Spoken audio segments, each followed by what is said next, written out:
الحمد لله رب العالمين والصلاة والسلام على سيد المرسلين أما بعد فأعوذ بالله من الشيطان الرجيم بسم الله الرحمن الرحيم پڑھے صلاۃ والسلام علیک یا رسول اللہ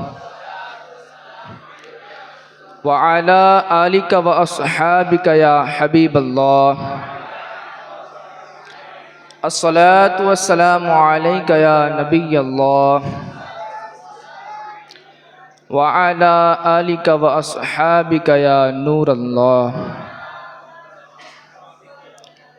حضرت سیدنا انس بن مالک رضی اللہ تعالیٰ عنہ سے روایت ہے کہ نبی کریم صلی اللہ تعالیٰ علیہ وسلم نے ارشاد فرمایا، جس نے مجھ پر ایک مرتبہ درود پاک پڑھا اللہ پاک اس پر 10 رحمتیں نازل فرمائے گا اور اس کے 10 گناہ مٹا دے گا۔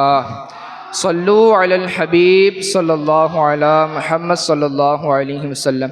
پیارے اسلامی بھائیوں، میرے بیان کا موضوع ہے شان علماء کرام۔ اللہ پاک نے انسانوں کی ہدایت کے لیے مختلف زمانوں میں مختلف انبیاء کرام کو بھیجا، اور یہ سلسلہ آخری نبی محمد عربی صلی اللہ تعالیٰ علیہ وسلم پر ختم ہوا۔ پھر نیکی کا حکم دینے اور برائی سے منع کرنے کی عظیم ذمہ داری امت محمدیہ پر آئی، اور امت محمدیہ میں سب سے زیادہ ذمہ داری علماء کرام پر آئی، کیونکہ حدیث پاک میں علماء کرام کو انبیاء کا وارث کہا گیا ہے۔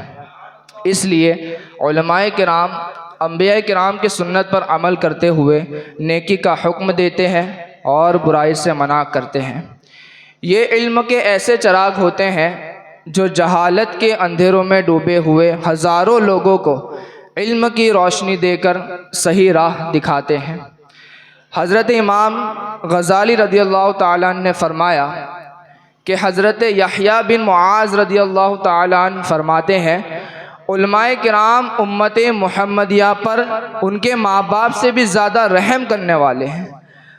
پوچھا گیا وہ کیسے؟ تو ارشاد فرمایا کہ ماں باپ اولاد کو دنیا کی آگ سے بچاتے ہیں، اور یہ علماء کرام ان کو آخرت کی آگ سے محفوظ رکھتے ہیں۔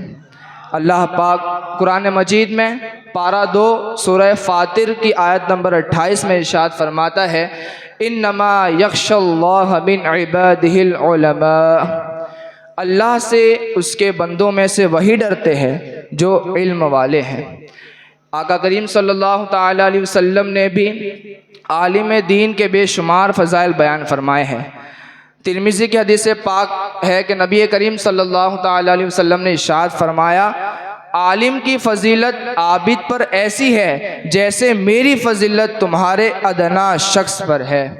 ایک اور ترمذی کی حدیث پاک میں ارشاد فرمایا کہ ایک عالم دین شیطان پر 1000 عابدوں سے زیادہ بھاری ہے۔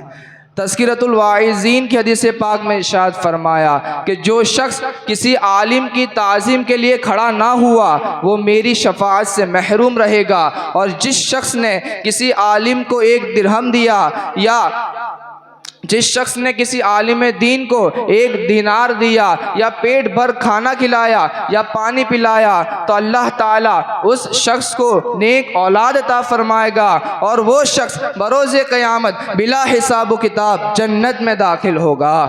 مشکات شریف کی حدیث پاک میں ارشاد فرمایا کہ جب عالم دین یا طالب علم کسی بستی سے گزرتا ہے تو اللہ پاک اس بستی کے قبرستان سے 40 دن کے لیے عذاب اٹھا لیتا ہے۔ اور حد تو یہ ہے کہ نزہۃ المجالس کی حدیث پاک میں ارشاد فرمایا، جس نے کسی عالم کی زیارت کی اس نے میری زیارت کی، جس نے کسی عالم دین سے مصافحہ کیا گویا اس نے مجھ سے مصافحہ کیا، اور جو شخص کسی عالم کی مجلس میں بیٹھا گویا وہ میری مجلس میں بیٹھا، اور جو شخص دنیا میں میری مجلس میں بیٹھا اللہ تعالیٰ بروز قیامت میرے ساتھ جنت میں بٹھائے گا۔ کیا شان ہے عالم دین کی کہ جن آقا کریم صلی اللہ تعالیٰ علیہ وسلم کی زیارت کو ہم ترستے ہیں، عالم کی مجلس میں بیٹھنے والے کو انہی آقا کریم صلی اللہ تعالیٰ علیہ وسلم کے ساتھ جنت میں بٹھایا جائے گا۔ اے میرے پیارے اسلامی بھائیوں، خوش نصیب ہیں ہم لوگ اس لیے کہ ہمیں ایک دو مرتبہ نہیں بلکہ ہزاروں مرتبہ ان علماء کرام کی مجالس میں بیٹھنے کا موقع ملتا ہے۔ اور شیطان کے لیے عالم دین کو بہکانا بہت مشکل ہے۔ ایک مرتبہ شیطان نے اپنا تخت پانی پر بچھایا، اس سے بیٹھ گیا اور اپنے شاگردوں سے پوچھنے لگا، بتاؤ آج تم لوگوں نے کون کون سے کام انجام دیے؟ ان میں سے ایک کھڑا ہوا اور بولا کہ میں نے دو لوگوں کے آپس میں لڑائی کرا دی۔ شیطان نے کہا اچھا کام کیا۔ دوسرا کھڑا ہوا اور بولا کہ میں نے ایک شخص کو شراب نوشی میں مبتلا کر دیا۔ شیطان نے کہا تم نے بھی اچھا کام کیا۔ تیسرا کھڑا ہوا اور بولا کہ میں نے ایک طالب علم کو مدرسے جانے سے روک دیا۔ شیطان نے اسے گود میں اٹھا لیا اور کہا تم نے سب سے اچھا کام کیا۔ شیطان بولا، باقی شاگرد تعجب میں پڑ گئے۔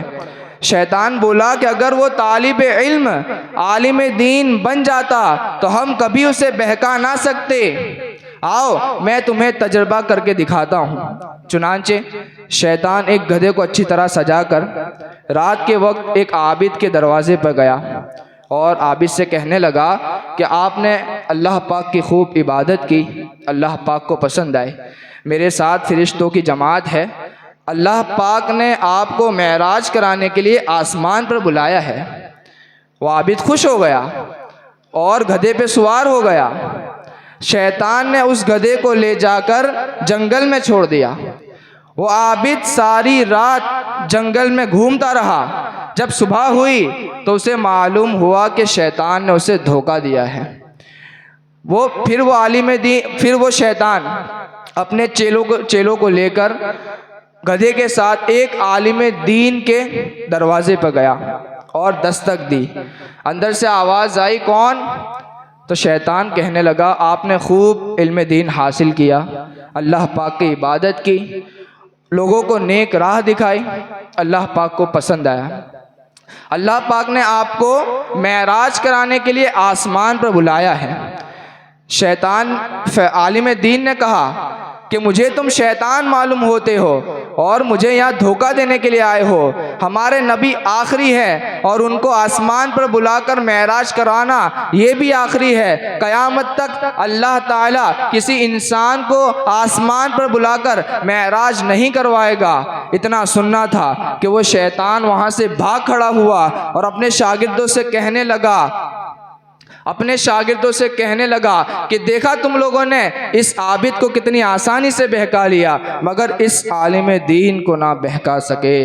اسی لیے تو میرا آقا کریم صلی اللہ تعالیٰ علیہ وسلم نے ارشاد فرمایا کہ ایک عالم دین شیطان پر 1000 عابدوں سے زیادہ بھاری ہے۔ آقا کریم صلی اللہ تعالیٰ علیہ وسلم مسجد میں تشریف لائے تو آپ صلی اللہ تعالیٰ علیہ وسلم نے مسجد کے دروازے کے قریب شیطان کو کھڑا ہوا دیکھا۔ آپ صلی اللہ تعالیٰ علیہ وسلم نے شیطان سے کہا کہ اے شیطان یہاں کیا کرتا ہے؟ تو شیطان بولا کہ میرا ارادہ یہ ہے کہ میں مسجد میں جا کر اس نماز پڑھنے والے کی نماز کو خراب کروں، لیکن مجھے اس سوئے ہوئے شخص سے ڈر ہے۔ آقا کریم صلی اللہ تعالیٰ علیہ وسلم نے ارشاد فرمایا کہ تو نمازی سے کیوں نہیں ڈرتا؟ وہ تو عبادت میں ہے، دعا میں ہے، اور اس سوئے ہوئے شخص سے کیوں ڈرتا ہے؟ وہ تو سو رہا ہے، غفلت میں ہے۔ تو شیطان نے کہا کہ اس نمازی کی نماز کو خراب کرنا بڑا آسان ہے، کیونکہ وہ جاہل ہے اور وہ سونے والا عالم دین ہے۔ اگر میں اس جاہل کی نماز کو خراب کروں تو ڈرتا ہوں کہ کہیں عالم دین بیدار نہ ہو جائے اور اس کی اصلاح نہ کر دے۔ تب میرے آقا کریم صلی اللہ تعالیٰ علیہ وسلم نے ارشاد فرمایا کہ عالم دین کا سونا جاہل کی عبادت سے بہتر ہے۔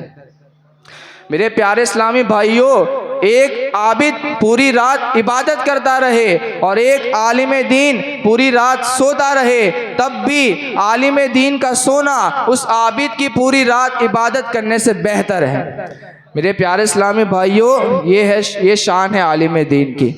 اللہ پاک کا ہم پر بہت بڑا احسان ہے کہ اس نے اپنے دین کا علم سیکھنے کے لیے ہزاروں لوگوں میں سے ہمیں چن لیا۔ اس لیے اس نعمت کی قدر کیجئے۔ بے شک ہمارے ماں باپ، ہمارے رشتہ دار اور نہ جانے کتنے لوگوں کی امیدیں ہم سے وابستہ ہے کہ یہ عالم دین بنے گا تو ہمیں صحیح راہ دکھائے گا اور بروز قیامت ہمیں اور ہماری نسلوں کو بخشوائے گا۔ اس لیے ہمیں چاہیے کہ ہم ہمارے ماں باپ کی قربانیوں کو پیش نظر رکھتے ہوئے اور اللہ پاک کی رضا کے لیے علم دین حاصل کریں اور بہترین عالم دین بن کر دین اسلام کی خدمت کریں۔ صلو علی الحبیب۔